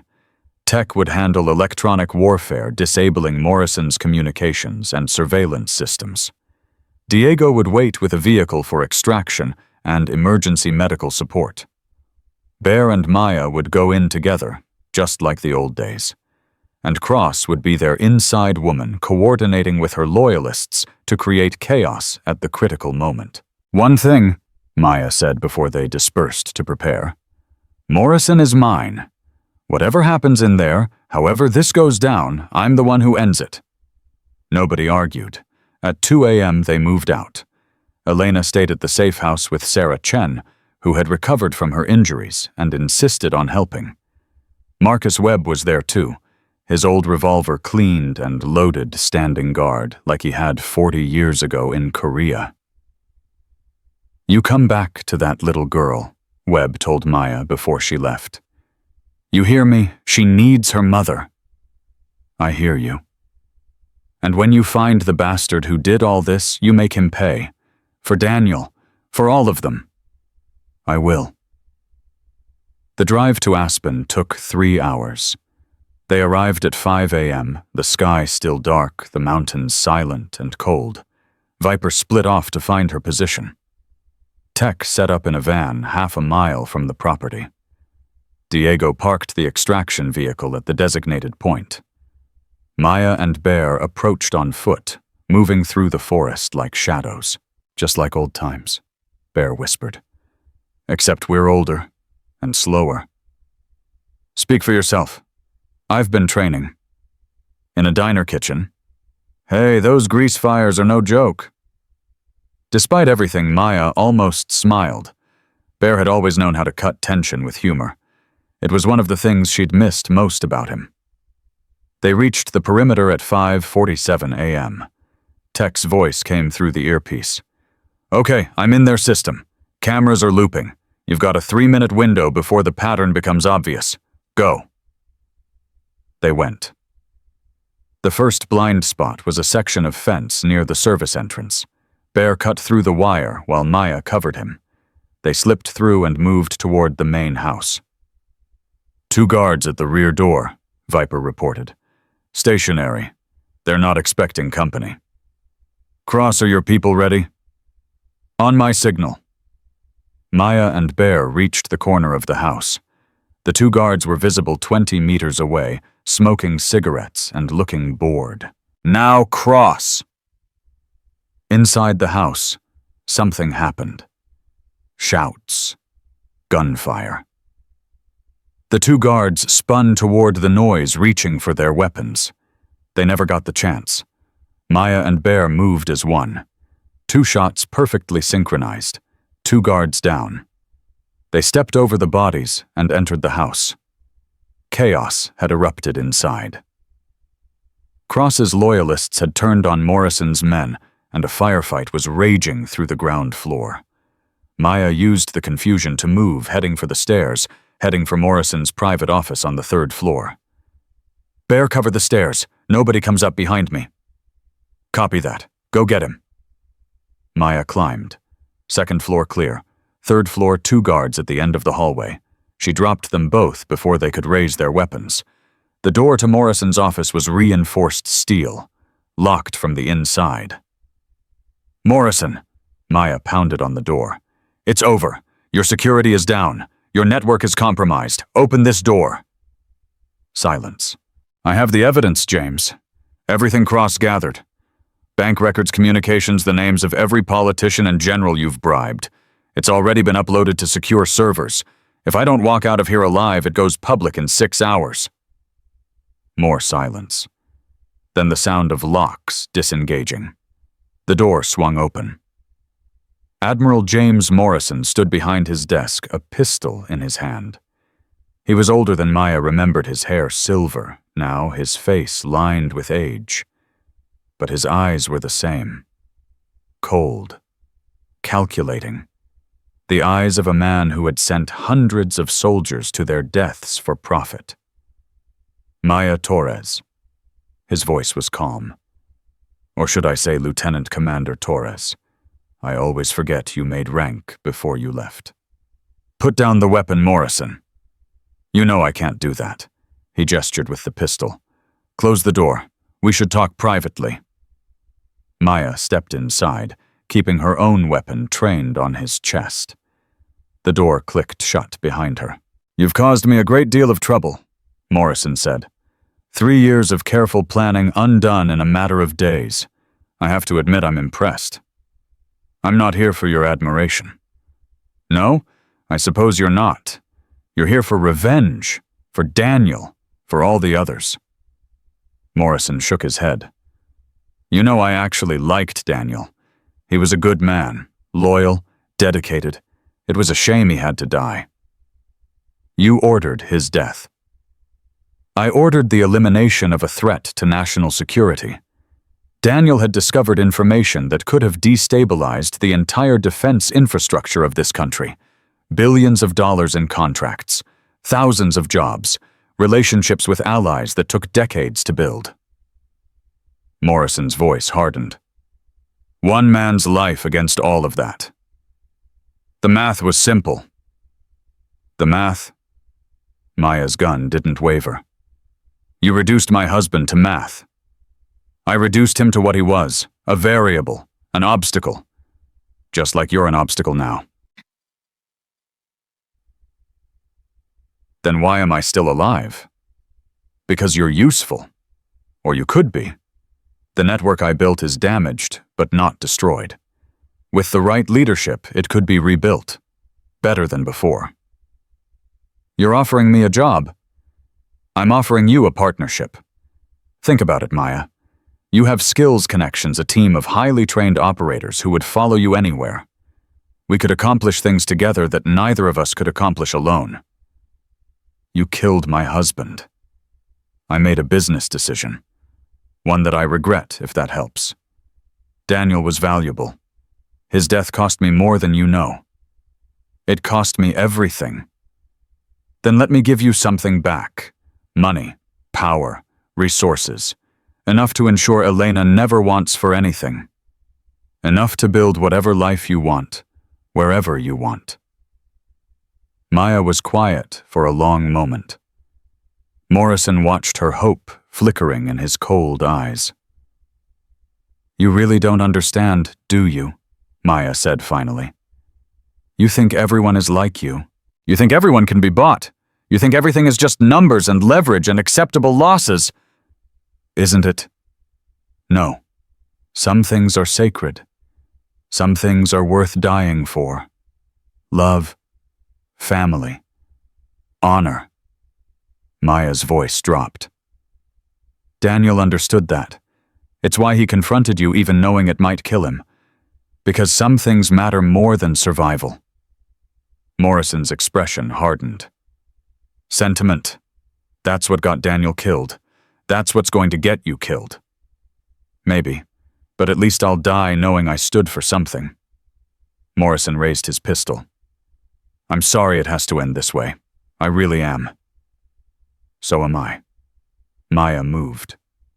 Morrison fired, but she was already diving left, the bullet passing through the space where her head had been. She came up shooting 2 rounds into his gun arm, and the pistol clattered to the floor. Morrison screamed and clutched his wounded arm. Maya crossed the distance in 3 steps and drove her elbow into his face. He went down hard, blood streaming from his broken nose. That was for Daniel. She kicked him in the ribs. That was for Elena. Another kick harder. And that was for every soldier you sold out for profit. Morrison groaned, curled on the floor, the powerful admiral reduced to a bleeding wreck. Kill me, he gasped. Just do it. End this. Maya stood over him, her weapon aimed at his head. 1 shot, 1 squeeze of the trigger, and it would all be over. Daniel would be avenged. Her family would be safe. Justice would be served. Her finger tightened on the trigger. Mom would want you to do the right thing. The voice came from the doorway. Maya spun to find Cross standing there, a strange expression on her face. She used to say that. Your mother. When things got hard, when the choices weren't clear, she'd say, do the right thing, even when it's the hard thing. Maya's blood turned cold. How do you know my mother? Because she was my handler. 30 years ago when I first joined the agency, Rachel Torres recruited me personally. The revelation hit like a physical blow. My mother was CIA. Your mother was one of the best operatives this country ever produced. She died on a mission in 1995, protecting assets that would later become crucial to national security. She died a hero, Maya, and her last request was that the agency watch over her daughter. You've been watching me my whole life. From a distance, until Yemen when watching wasn't enough anymore. Maya's weapon trembled. Everything she thought she knew was shifting, rearranging into a new pattern. Why didn't you tell me? Because your mother wanted you to have a normal life. She wanted you to make your own choices, find your own path. She never wanted you to follow her into this world of shadows and secrets. Cross stepped closer. But you found it anyway, just like she knew you would. The Torres women don't run from fights. They run toward them. Morrison was trying to crawl toward the door. Maya put her foot on his back, pinning him to the floor. What's the right thing here, Cross? Tell me. Because I've spent 3 years wanting to kill this man, and now you're telling me my mother would want me to spare him. I'm telling you your mother would want you to choose, not react, not let rage make the decision for you. Cross met her eyes. What does Maya Torres want? Not Phantom. Not the widow. Not the soldier. Maya. The mother. The woman. Maya looked down at Morrison, at the man who had destroyed her life, who had taken her husband, who had threatened her daughter. Every instinct screamed for blood. But she thought of Elena, of the little girl who looked at her like she was a superhero, of the mother she wanted to be, not the killer she'd been trained to become. I want him to suffer, Maya said quietly. I want him to lose everything he built. I want him to spend the rest of his life in a cell knowing that a 28-year-old mother destroyed his empire. Then let him live. Let the system take him. Let the world see what he really is. Maya was quiet for a long moment. Then she lowered her weapon. Get up. Morrison looked up at her with pure hatred. You're making a mistake. Maybe, but it's my mistake to make. She hauled him to his feet, his wounded arms screaming in protest. James Morrison, you're under arrest for treason, murder weapons trafficking, and about 100 other charges I'll let the lawyers figure out. You have no authority to arrest me. No, but they do. The door burst open. FBI agents poured in, followed by men in military uniforms. Rodriguez was with them, his face grim but satisfied. Admiral James Morrison, Rodriguez said formally, you are hereby taken into custody pending court-martial for crimes against the United States and its service members. This is insanity. I'm a decorated officer. I have connections. You have nothing. Rodriguez held up a tablet showing news coverage. Your accounts have been frozen. Your political allies are distancing themselves. The president issued a statement an hour ago disavowing any knowledge of your activities. You can't do this to me. I built this country's defense infrastructure. You protected yourself. Maya stepped back, letting the agents take him. That's all you ever did. As Morrison was dragged away, shouting threats and promises of revenge, Cross approached Maya. Your mother would be proud. I don't know what my mother would think. Apparently, I didn't know her at all. You knew the part that mattered, the part that loved you, the part that wanted you to be happy. Cross reached into her pocket and pulled out a small envelope. She left this for you, in case you ever found out the truth. Maya took the envelope. Her name was written on the front in handwriting she hadn't seen in 30 years. I'll give you some privacy, Cross said, and left. Maya opened the envelope with trembling hands. Inside was a single photograph and a letter. The photograph showed a young woman in military gear standing in front of an American flag. She looked so much like Maya that it hurt. Her mother. The spy. The hero she never knew. The letter was short. My darling Maya, if you're reading this, then you've learned the truth about who I was. I'm sorry I couldn't tell you myself. I'm sorry for all the secrets and lies. But I want you to know one thing. Everything I did to protect you. To protect this country. To make the world safe for little girls who deserved better than the darkness I lived in. I knew even when you were small that you had my spirit, my strength, my stubbornness. I knew you would grow up to be extraordinary whether you followed my path or not. Be extraordinary, my love. But more importantly, be happy. Be kind. Be the mother I never got to be. And know that wherever I am watching. I am proud, and I love you more than words could ever say. All my love forever, Mom. Maya read the letter 3 times. Then she folded it carefully, put it back in the envelope, and tucked it into her pocket, close to her heart. 12 hours later, Maya walked back into the safe house in Pine Ridge. Elena was waiting for her face pressed against the window. When she saw her mother, she exploded through the door and ran across the yard, launching herself into Maya's arms. "Mommy, you came back.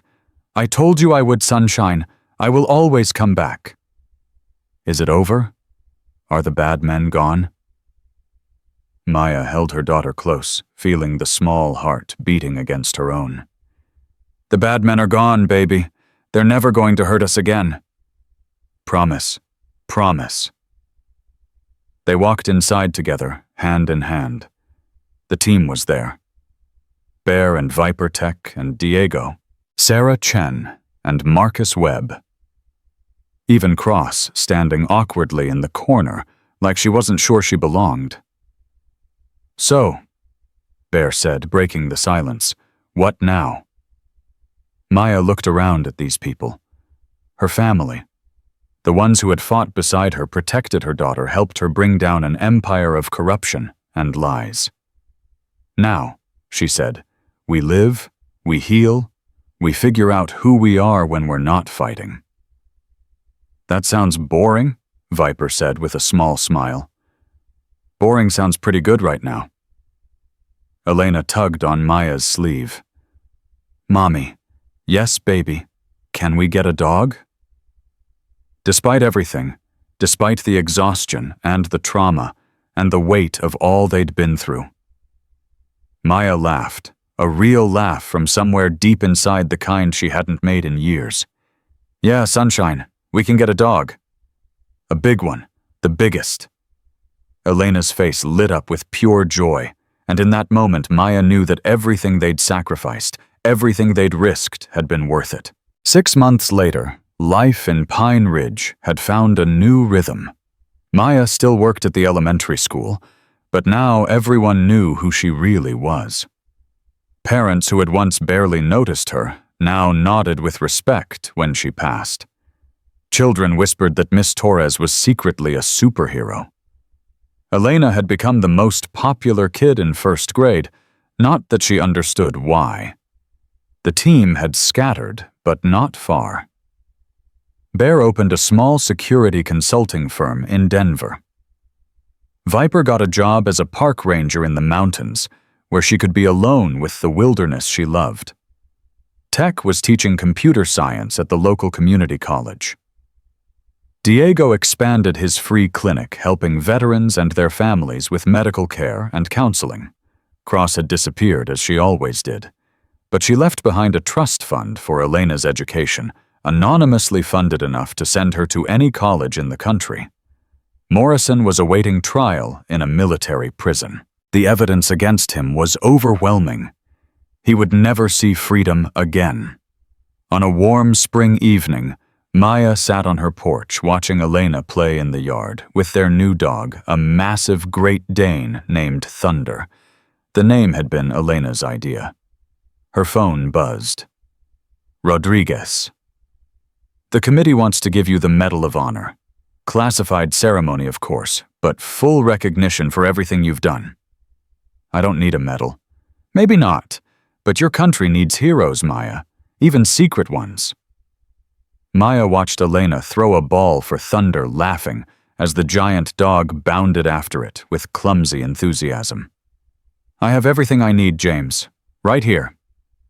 "I understand, but the offer stands. Whenever you're ready."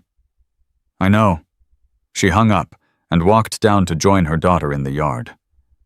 Thunder came running over, nearly knocking her down with excitement. Elena giggled and threw her arms around Maya's waist. "Mommy, watch this. Thunder can catch the ball in the air." "Show me." Elena threw the ball. Thunder leaped, missed completely, and crashed into a bush. Maya and Elena laughed together, the sound carrying across the quiet evening. "Mommy, yeah, baby. I'm glad you're not a superhero anymore." Maya knelt down to her daughter's level. "Why's that?" "Because now you can be here all the time, And that's better than saving the world. Maya pulled Elena into a hug, breathing in the smell of her hair, feeling the warmth of her small body.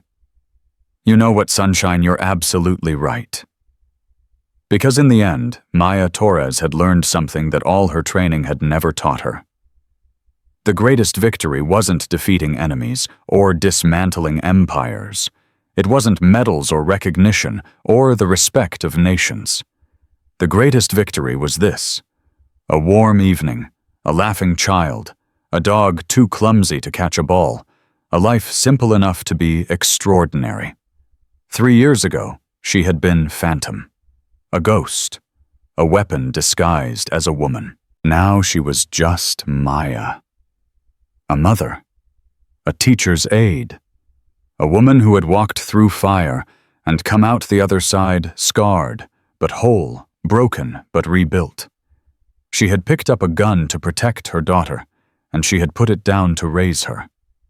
That was the choice that mattered. That was the victory that counted.